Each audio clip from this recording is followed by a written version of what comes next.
Welcome to Swiggy's kitchen.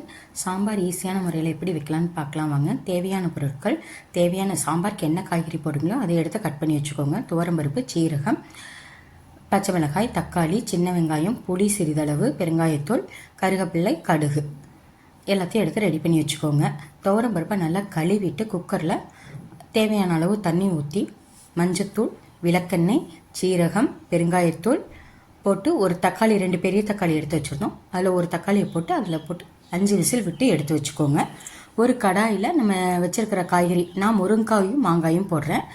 அதனால் முருங்காயை ஃபஸ்ட்டே போட்டலாம், மாங்காயை புளி ஊற்றுறப்ப போட்டால் போதும். முருங்கைக்காய், மஞ்சத்தூள், மிளகாய்த்தூள், தக்காளி, பச்சை மிளகாயை கீறி வச்சுக்கணும். போட்டு உப்பு போட்டு நல்லா கொதிக்க விட்டுருங்க. அது நல்லா கொதித்து வர்றப்ப நம்ம வேக வச்சுருக்கிற பருப்பை எடுத்து அதோடு சேர்த்து நல்லா கலந்து விட்டுருங்க. இது நல்லா ஒரு 2 கொதி வரட்டும். அதுக்கப்புறம் நம்ம புளி கரைச்சி வச்சுருக்கோம் இல்லையா, அந்த புளியை அதில் ஊற்றி, மாங்காய் நான் போடுறேன் அதனால் கொஞ்சம் புளி கம்மியாக ஊற்றியிருக்கேன்.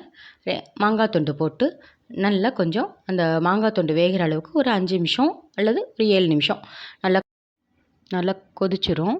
அதுக்கப்புறம் நம்ம எண்ணெய் சட்டியை வச்சு எண்ணெய் ஊற்றி கடுகு, கருவேப்பிலை போட்டு நல்லா பொரிஞ்சு வந்ததும் நம்ம சின்ன வெங்காயம் நறுக்கி வச்சுருக்கோம் இல்லையா, அதை போட்டு நல்லா தாளித்து விட்டுட்டு தீயாமல் தாளிச்சுக்கோங்க. தாளித்து அந்த சாம்பாரில் ஊற்றி மூடி வச்சுருங்க. நம்மளுக்கு நல்ல சாம்பார் ரெடி. தேங்க்யூ.